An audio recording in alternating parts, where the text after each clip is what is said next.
For over 90 years, we've been crash testing our cars in the tireless pursuit of automotive safety.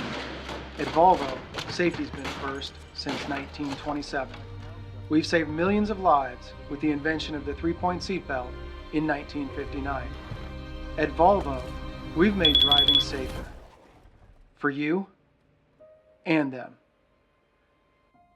Visit safety.findlayvolvo.com to learn more. So they say if you give a man a gun, he'll rob a bank. But if you give a man a bank, he'll rob everybody.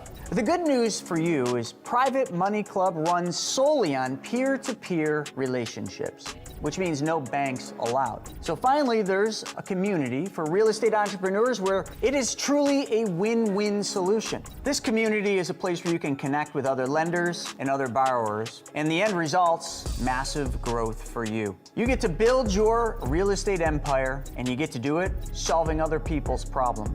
So if that sounds like a place you want to be, well then join us. Go to privatemoneyclub.com/Kelly. And if you want $500 off, just add the code Kelly500 and I'll knock $500 off the premier membership. We'll see you on the inside. Welcome to the Kelly Cardenas podcast, where attitude is everything. On today's show, we have one of the most interesting guys, I believe, in the world. Even in the small amount of time that we got to spend at Secret Knock, and the small amount of time that we got to spend today, it's amazing the amount of depth that this man has. He's the first, and I like firsts on the podcast. He's the first space entrepreneur that I got a chance to force to be my friend for the rest of his life. And so he's involved with companies at the intersection of space, longevity, biology, and consciousness. He's the founder of LifeShip, which I think is an incredible company, which we're going to be talking about. It's a community space movement with a mission to spread the seeds of life to the stars. This is unbelievable concept. Before I tell you all his name, I do want to thank all of our sponsors, and I want to thank every one of you guys out there listening for helping us to get in the top 1% globally. So we got that part out of the way. But I want to welcome to the show. This man is on the forefront and probably going to be one of my wife's favorite podcasts of all time. She'll actually listen to it. I don't know that she's listened to any others. But my wife is going to listen to this because she wants to go to Mars. She wants to go to space. And this man is at the forefront on so many different aspects. He's actually down in Texas right now, waiting for the SpaceX launch, which we're going to talk about too. But please welcome to the show the first space entrepreneur on the show, Mr. Ben Haldeman.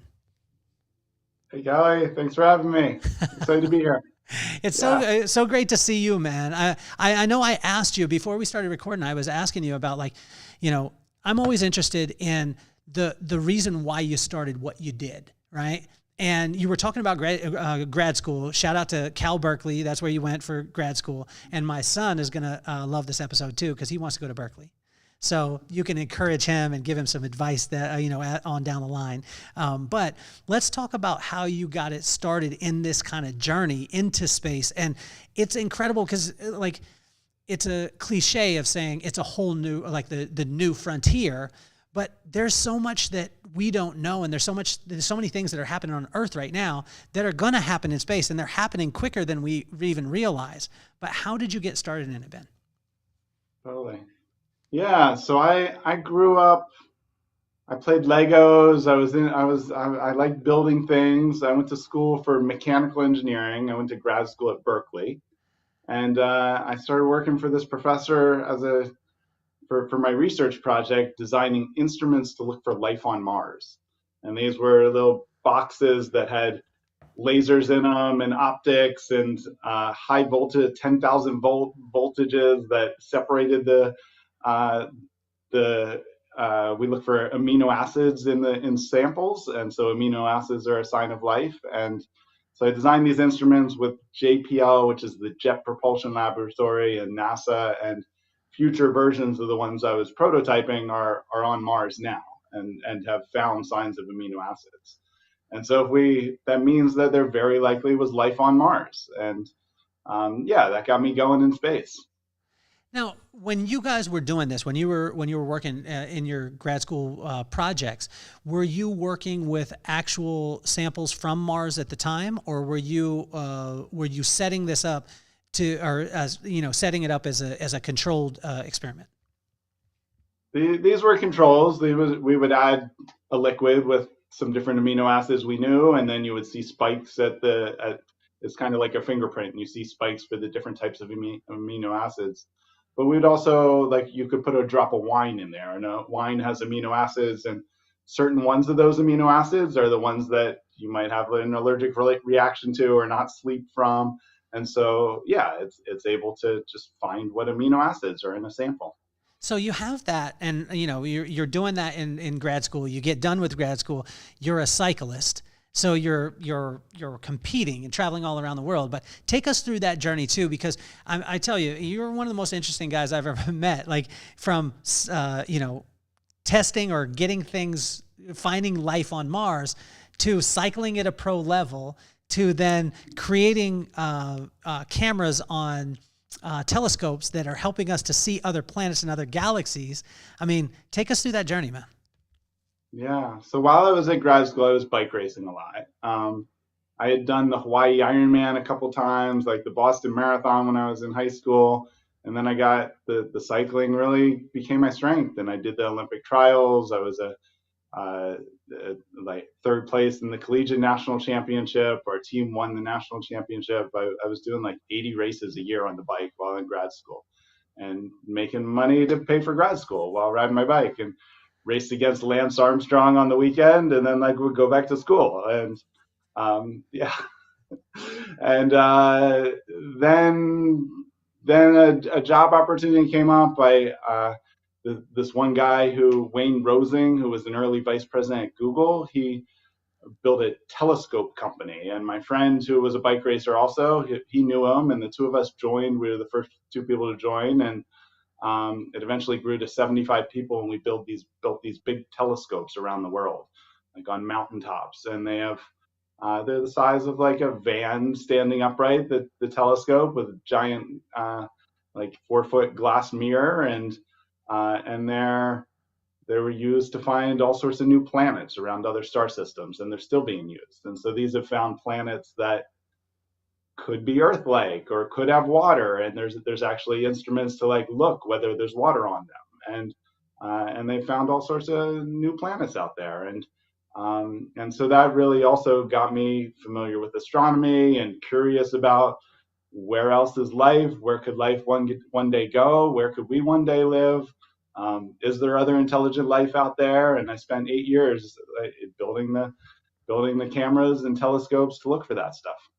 We were talking about it earlier too, because you were telling me that a lot of time, like if you go on Twitter or, a lot of the images that you're seeing of space, then you guys created the cameras that are making that, or that were making that happen and making it possible. So did you understand, I mean, this is no pun intended on this. It's going to sound silly. I'm going to be like a dad joke, but did you understand the gravity of what you were doing at the time when you were doing it? Or was it just like your project, because I think a lot of times we don't realize the impact that we're having, right? Until later on, we look back at it. But while you were in it, and as you're designing these telescopes and these cameras on these telescopes, did you understand the impact that it was going to be able to have in finding other planets? And were you super excited about it? Or was it just kind of like, hey, this is what I do? I thought I had a really cool job. Yeah, I thought I was doing really cool stuff. I thought my life was going in a good direction, and I enjoyed it for sure. And it was cool. And I built this big network looking out, and then did that for 8 years. And then this opportunity came up in San Francisco to build satellites with cameras looking in. And I joined this company called Planet, like Planet Earth. And I designed the whole telescope camera system on that. And we built the biggest network of cameras looking in. We put 300 satellites in space to image the whole world every day. So I built like the biggest network looking out, and then like the biggest network looking in. And I built the cameras on both of those.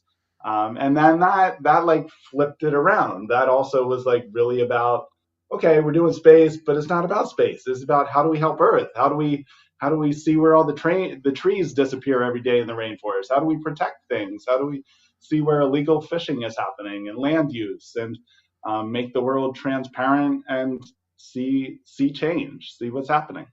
What do you wish that people knew? Like, I mean, obviously you see it from a different perspective, and you've been able to see it from, from ground up, and you see it from up down to the ground. So you're seeing this amazing perspective, and you're on the forefront of it.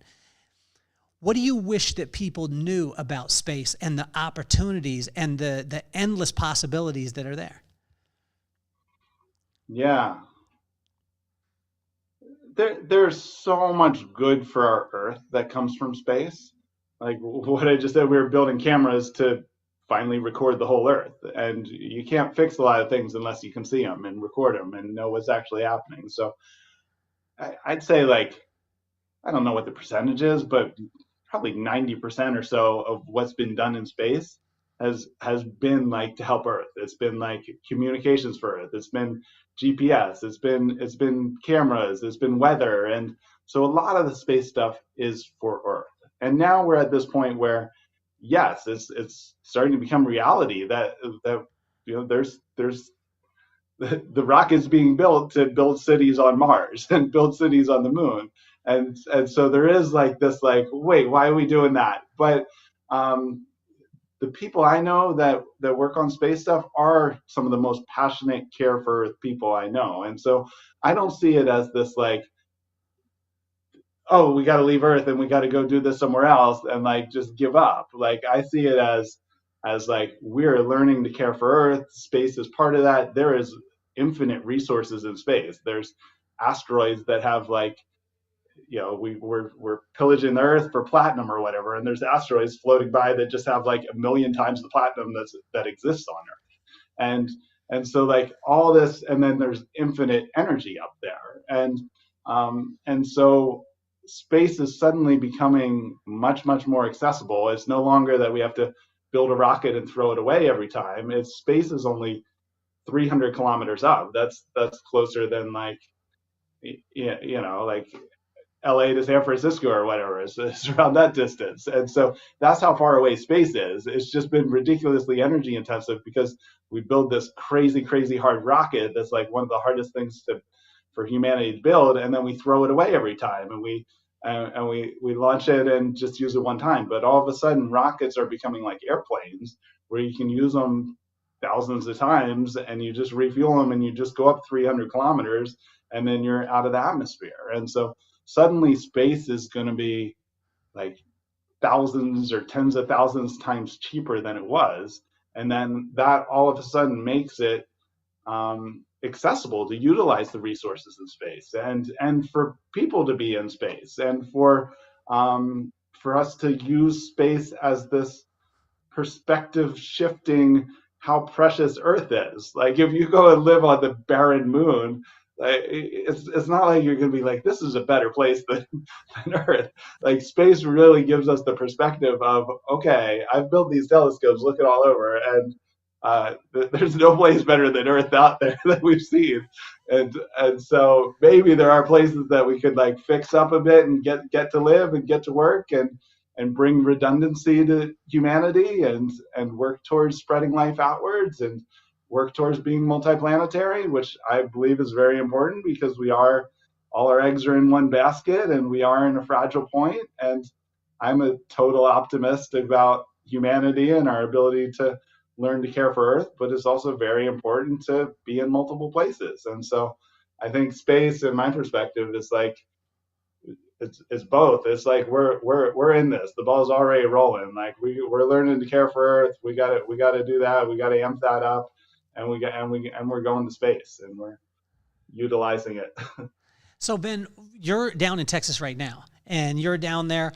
There's a very special launch that we believe is going to happen on 4/20. We were just talking about that. You could kind of explain that one. But can you talk about that, and also how close certain things are that most people don't realize how close they are? Because before we started recording, we're already talking about passenger space travel is closer than we think.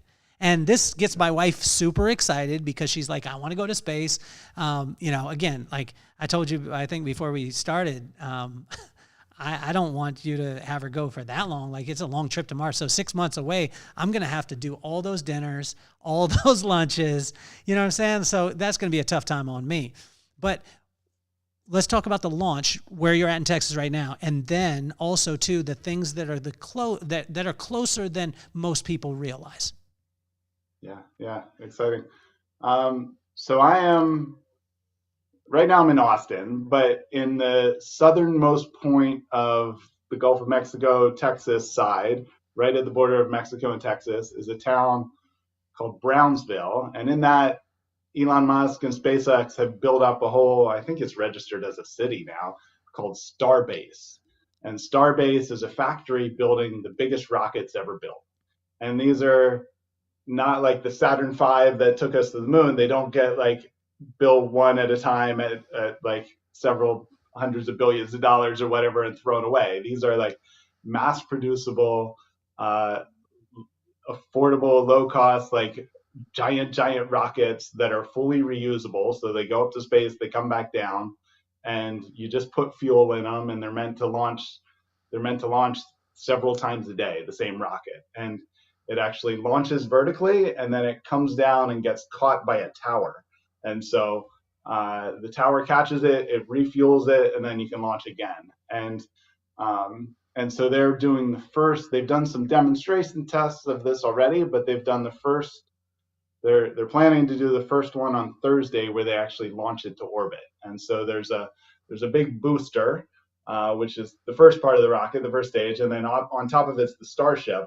And the booster, the rocket launches, the booster takes it up high, the booster comes back and lands. It won't on this first time, they're actually crashing into the ocean.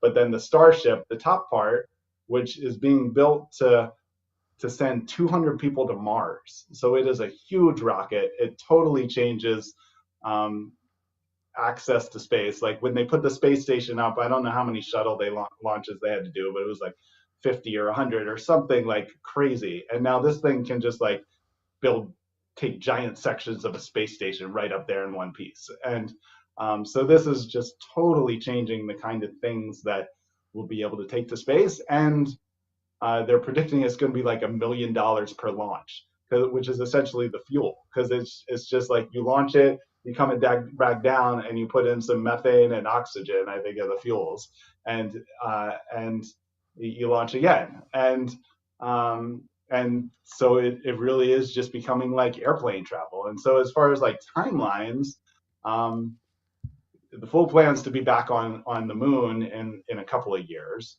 and then many people who are in this are convinced that in 5, 6, at least by 2028, 2030, we'll have permanent human presence on the moon. So we won't ever leave again. Like people will be living there in a base, and it'll just start turning into a village and then a city, and it'll just keep growing because we have autonomous robots that can go and mine the soil, and there's already companies that are building those robots. There's companies that build the 3D printers that these robots can just like start building habitats with.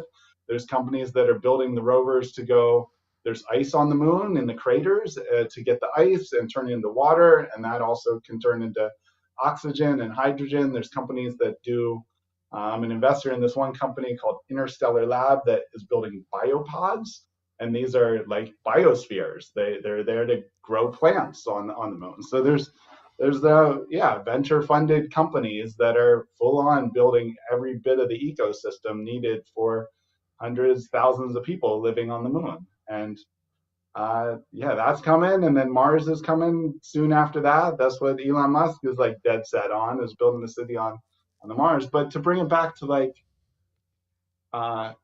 what I think a lot of people are like, that's cool, the billionaires can do that, and like whatever, but what about me? And maybe if I became a decamillionaire or whatever, then maybe I could do that. But really, these rockets, part of the whole business plan of them is to totally disrupt point-to-point travel around the U.S. So right now, or around the world. So right now, if you wanted to fly to Singapore, it's whatever, like a 20-hour flight.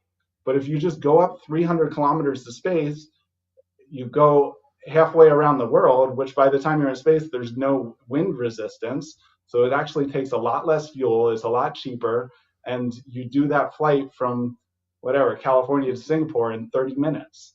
And you don't even need a giant runway, because these rockets, all you need is a tower to launch the rocket and then fly around the Earth and then land. And it actually will be cheaper to send a rocket of 200 people from here to Singapore than it will be to fly on an airplane. So, that, and the whole business model is, we can fly you from here to Singapore for the same cost as a current business class ticket. So that might be like $5,000 or whatever, or $10,000 to fly to space and go to space. And I don't know if that's 8 years away or 10 years away, but that is like well on the path. So I do think that it will become affordable for a majority of humanity to go to space and to do these sorts of things. And there will be daily rocket rides to the moon, and you'll be able to go up there. And it's just the cost of these things are going to be like thousands of times cheaper than most people imagine. So it actually is something that's opening for all of humanity. So you got my mind going, because I look at, from the entrepreneurial sense, how much different opportunity that there is, because I didn't even think, that just blew my mind. I don't know if you saw my face, but when you said, it's not just about traveling around in space in these ships, it's about traveling around the world, which makes so much sense. I never thought about it in that way. Now, the entrepreneurial side too, there's so many different aspects when you said converting the ice into oxygen and into hydrogen, and the little the pods and things like that. How has your entrepreneurial mind started to work towards what are the opportunities for you in this space? Mm-hmm. Yeah, I'm involved in, and like I mentioned, this biosphere company essentially, and I'm involved in some different companies that are doing different pieces of this. And like I said, there's asteroid mining. There's you're gonna need janitors in space. You're gonna need like the food stuff. You're gonna need everything, and that might be robots or whatever. But there is pretty much, you look around a city here, you look around Earth, like pretty much any sort of business sort of thing you're gonna need in space, and or they're just going to be extensions where there's no longer there's an Earth company and there's a space thing. It's just like the barriers are broken down, and it's you do business on the U.S. and you do business in Europe. It's just it just becomes more of, that's just part of the domain of business and humanity. And then I'm what I'm working on, I'm interested in community and space and getting people into space and missions related to that.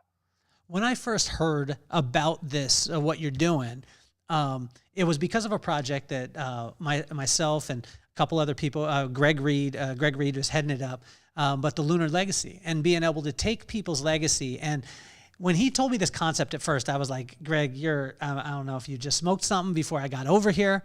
But I got over, and he's like, I got the idea. I said, what's the idea? He said, it's called a Lunar Legacy. And imagine if, and he sits me down and he's like, imagine if you were able to give your legacy or your lesson to your family, and it would live forever. And also you were able to add your DNA to that. And when you added your DNA,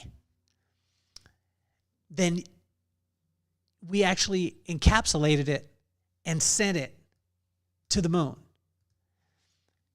And it blew me away. What I was saying, Ben, is it blew me away because when Greg said to me, imagine if you took your legacy, like all your lessons, and then you took your DNA also, and we encapsulated that, and we sent it to the moon, and it lived on the moon.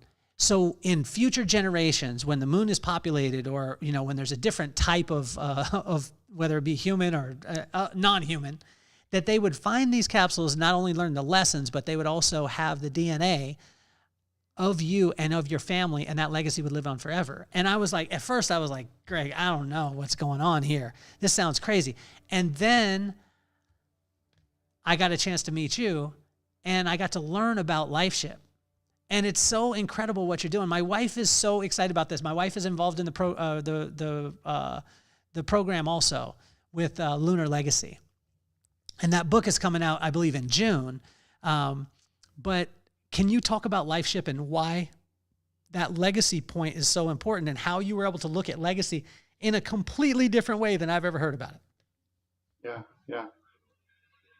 Yeah, right now we live our lives. I don't know, I think there's been like 100 billion humans that have lived their lives in the past, and most we pretty much disappear without a trace. Like you might your Facebook profile might live on for a bit and your other things might live on for a bit, but there is both like the tree of life. So we've all started from like a single life, and the tree is like expanded out in all these branches, and like we have a couple of dots of like, oh, we found a skeleton of this, and we found like a dinosaur, but like most of everything that's existed has completely disappeared without a trace.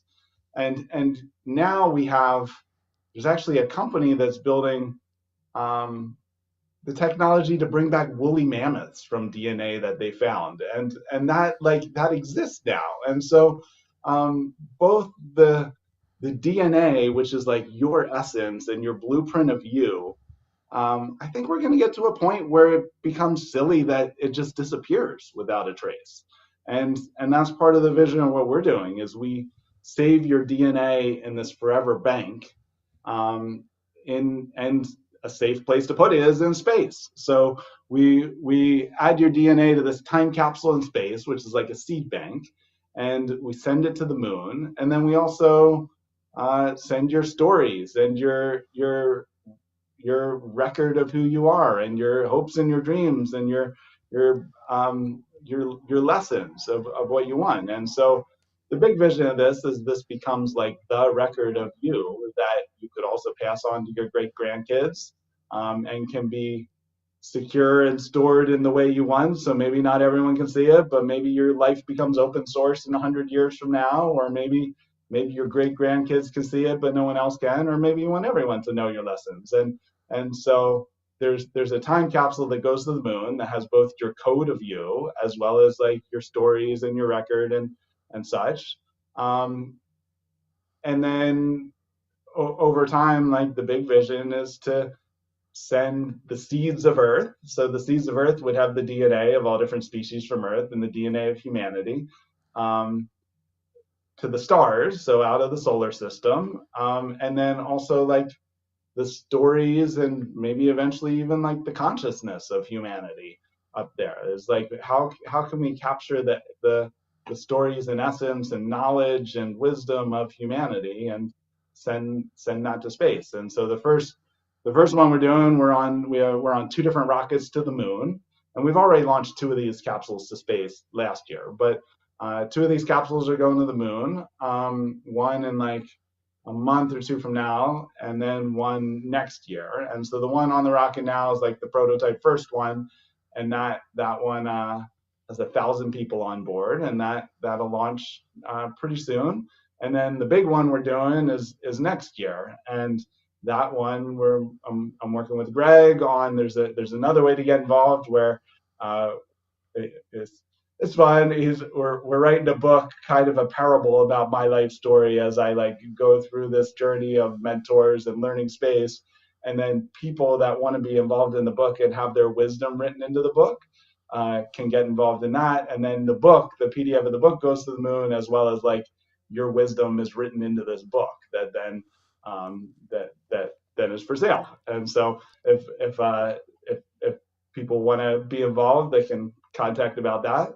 But then the big product we have is, or the main product we have is, you get this DNA kit, and you add your saliva, which then we extract your DNA out of it, and then the DNA gets preserved in amber, kind of like in Jurassic Park where the dinosaur DNA was preserved in tree amber.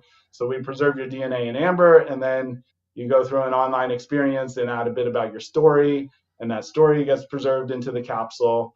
And then it's a whole community launch experience where you'll join in and you watch the rocket launch together. You'll track it on the way to the moon, the lander as live video, and you'll see it land on the moon, and you'll get to look up at the moon the rest of your life and know like, oh, my story's up there and my code of me. And then we don't do anything else with your DNA. There's just kind of the like thought of like what could happen up there someday in the future.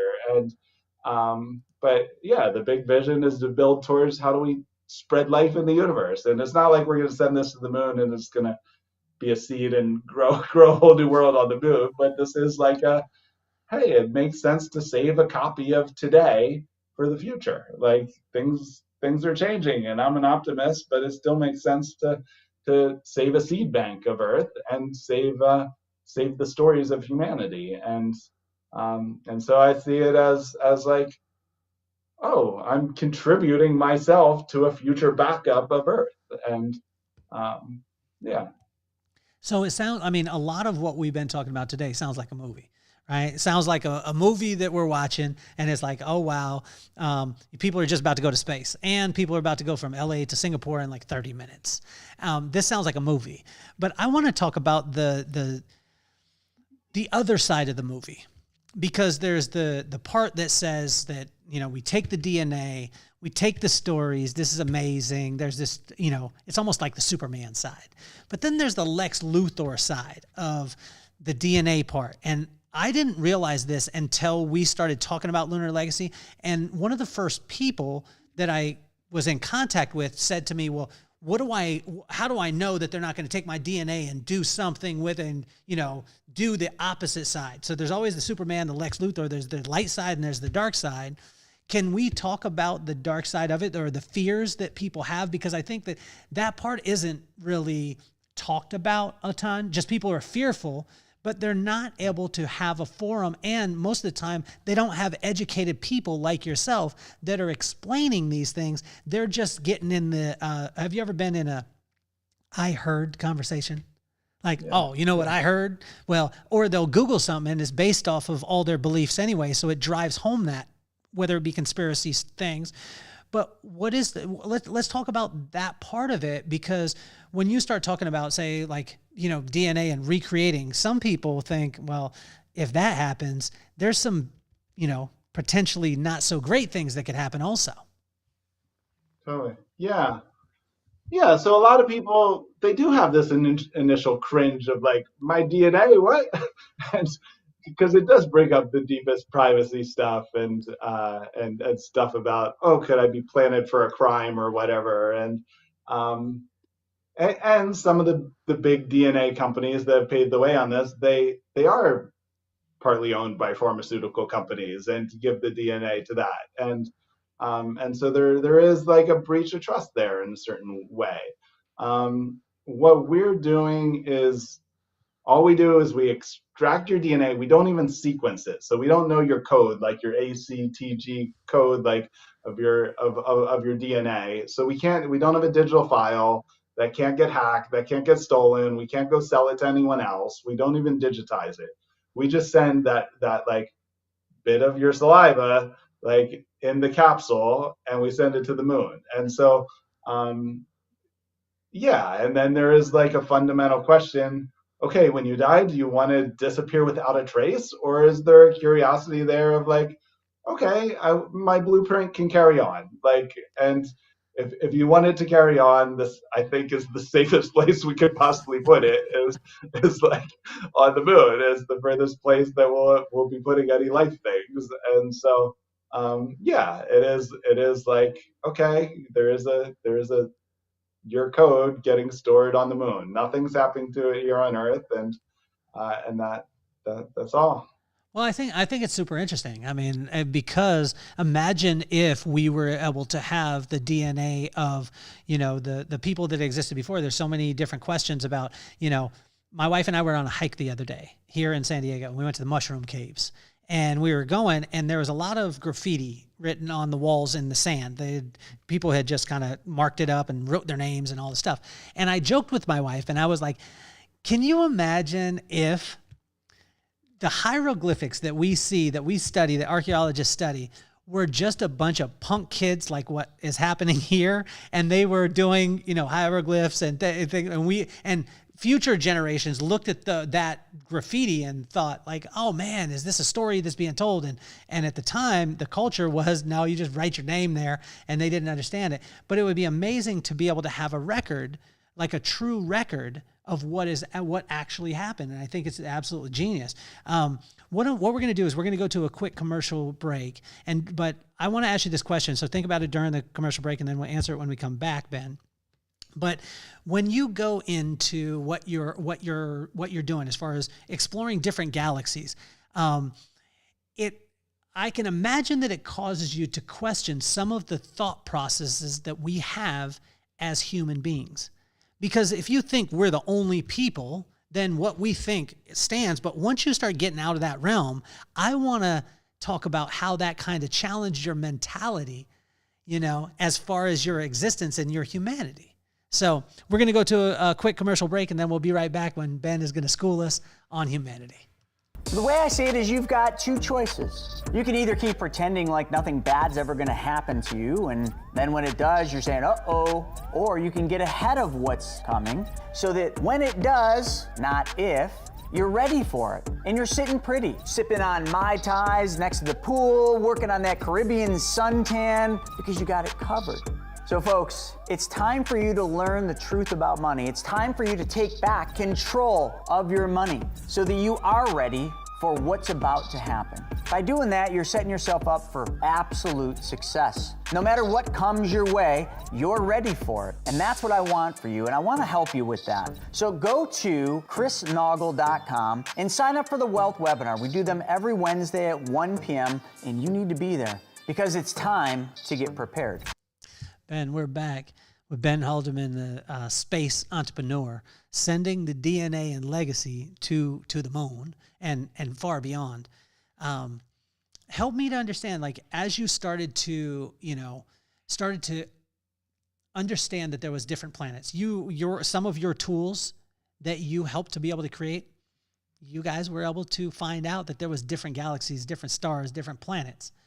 What did that do to your humanity, and what kind of questions did you have as you moved along? Yeah, I think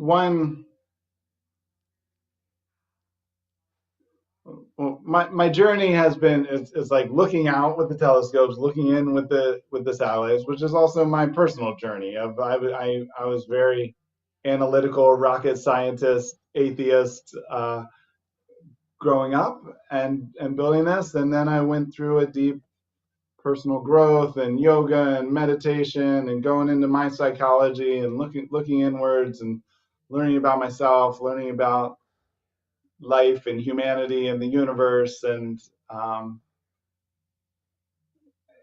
yeah, I guess that path is also to see that humanity is one. Like we have messed up systems and operating systems, but we're all one species. We're all one people. We're all brothers and sisters.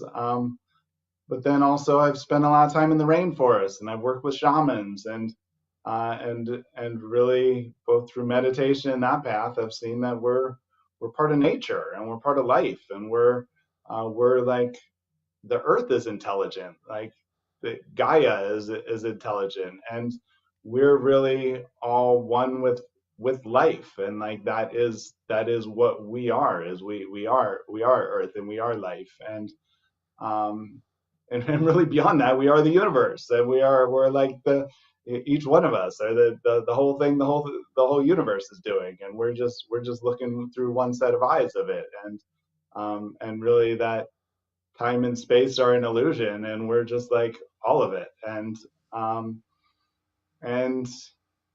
yeah, so I feel that what's come for me and come through me is that the whole thing, the whole story of the universe is unfolding is exactly as it's supposed to. Every moment's supposed to happen. Like I have total trust in what I'm here to do, like how all the dots have led to where I am, and how the dots will lead to, I might have a clue where they're going, but I know they're going somewhere cool.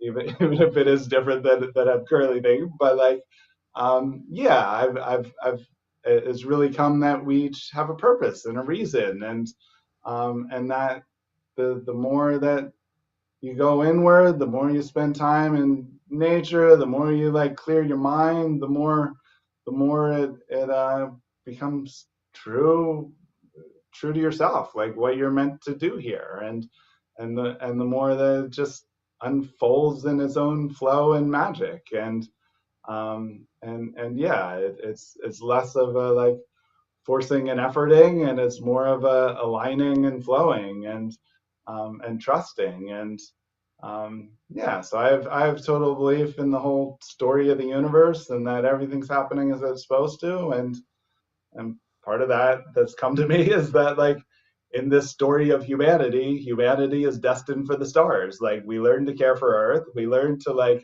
live as a species, we learn to care, and we learn to go on and leave our legacy in the galaxy, and someday that the story of humanity will be told across the galaxy, and whether it's us out there or like our predecessors or other life, like the life ripples out from here, and there is a legacy in a future where they talk about Earth, and it's like those humans, they overcame the biggest close calls and united, and we're able to do this thing, and yeah.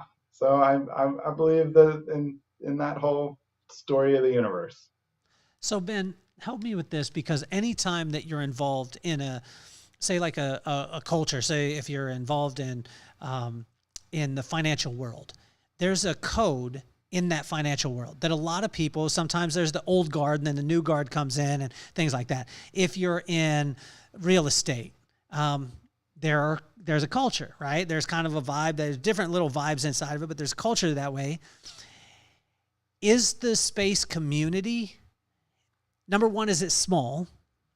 But number two, is there this thought process? Because I hear the microcosm of when you're talking about Elon, and now he's doing rockets and this blew my mind when I read his book in the first place, where his rocket was actually landing back and he was able to reuse the rocket, which took the cost out of everything.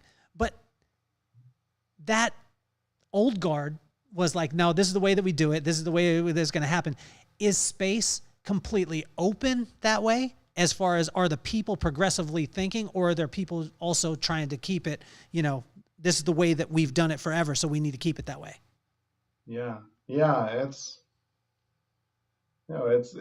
there's a lot happening with that, and there's a lot of the frontier is yet to be opened, and the precedent isn't set yet, and for a lot of people in the space and the new generation of it, is space is this opportunity to reimagine how a group of humans can live together, like whether that's from governance to community to like what is the throw away everything, and how is it best to like to move outward, what is the best we bring outward with us, and how do we start new on a new planet, and not forget here, but like what is the best we can do with that, and how do we do it in a new decentralized, democratized, like given the voice in the right ways, and yeah. So there is that big part of this, and there is a lot of overlap in the space community and thinking of that, and like the crypto and the decentralized community of like, oh, this is a blank slate and it can be reimagined. And there is control in existing systems, and they are wanting to get out there and carry their foothold out there, and militarize, weaponize space, and and carve up boundaries, and set their rules out there. And so there is there's both happening. It's an opportunity for a new reimagining that then can also influence here, as well as there's the powers that want to remain in their powers. So when you go back to when you created the telescopes that were on Earth that were looking up, right? And then you created the telescopes that were on the satellites that were looking down. What was the perspective shift for you, and what did that mean in your life at that time? Were there epiphanies that you had, or was it simply about looking at? I mean, you talked about it earlier a little bit about looking where the rainforest was disappearing, or looking where things were not being fished. Were you conscious of that before, or was that because of the perspective? Yeah, I grew up spending a lot of time in nature and living on land, and have been very connected, and have in addition to cycling, I also got really into rock climbing and mountain climbing, and so I've done a lot of trips to the rainforest. So I do have a deep connection to Earth, and um, but I think maybe it wasn't fully integrated for me as far as like space to help Earth.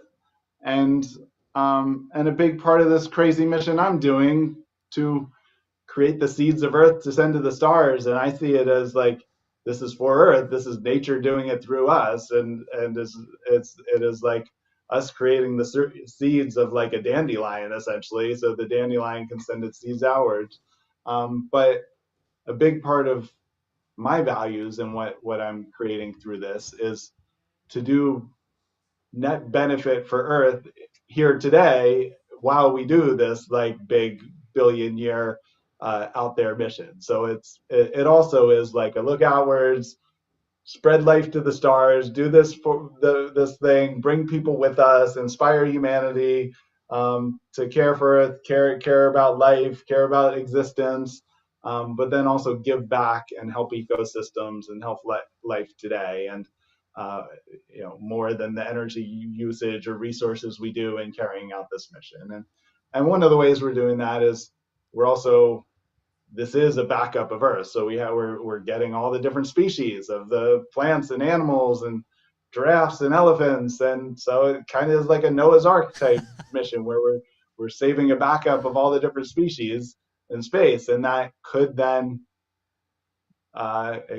yeah, maybe it could be used to populate a new world someday, and it could be used for.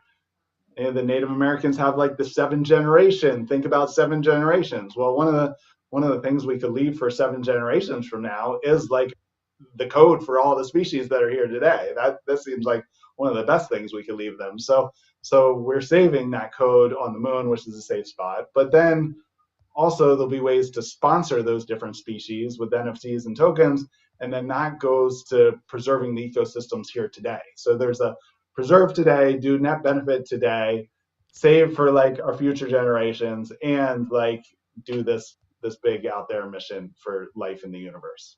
So there's an overarching, which I think is so amazing, an overarching theme of what you want to do, and you're talking about humanity. Why is it so important to you as Ben, as an individual, that you're doing these things? And the reason why I say it is because I got really caught up on this stuff early on in my life, and people would be like, what is your purpose? And I felt that it needed to be something massive. And then I realized that it just had to be signature to who I was. Right? It didn't have to be, mind blowing. But what is the reason why Ben is doing this project? Yeah, originally I feel like it was more about me, like, oh, I want to go to space and I want to be part of space and space is cool. And that's kind of like, sure, I'm sure I'll get to the moon because I just think that it'll be easy and accessible and I'll be building stuff there or something. But like, it doesn't feel about me anymore. It feels like, oh, I've been chosen in a way by the Earth and by the universe to have this role to have a long vision and to and to take steps to continue life beyond and spread life. And if all goes the way I think it goes, then this could be one of the. It could be a billion-year company. It could be like it could be the thing that like sends the seeds and then leads to a billion other worlds someday or whatever, and like ripples life outwards. And so there is a piece of me that's like, okay, I get to do fun things and send things to the moon and get to work on this stuff and meet cool people and do a cool mission. But like, there is the deep wisdom and knowledge that's come through my, trips to the rainforest, like trips connecting with Earth and getting the wisdom from the forest that is like, okay, this could very well be one of the very, very important, impactful projects that humanity does on the universe. And in the grand scheme of things, like, we know the sun is going to get too hot in a billion years from now. The Earth becomes like Mars and won't be able to sustain life anymore. And we do have a limit here. And there's asteroids that come by and wipe things out too. So like, we're not going to be here forever. That's a given fact. And it's either we disappear without a trace, and the universe goes on, and like, yeah, maybe like, we disappear, there's no trace of humanity, like maybe in like the consciousness there's a memory of like, oh, that little experiment happened or whatever.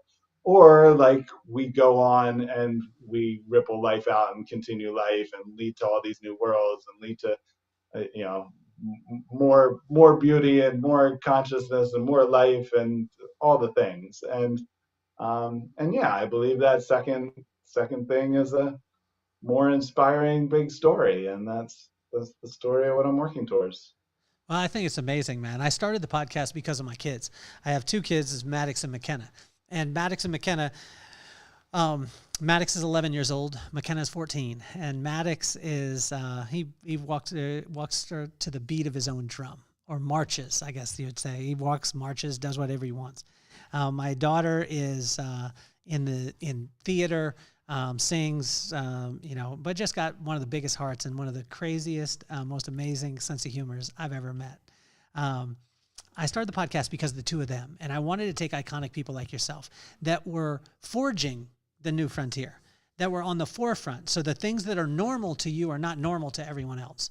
And when you talk about space, I could see it. You get so excited about it, and you're like, this is my reality. Some people think space, it's so far off. It's, and you just said earlier on that it's 8 to 10 years away, but you don't have a specific timeline.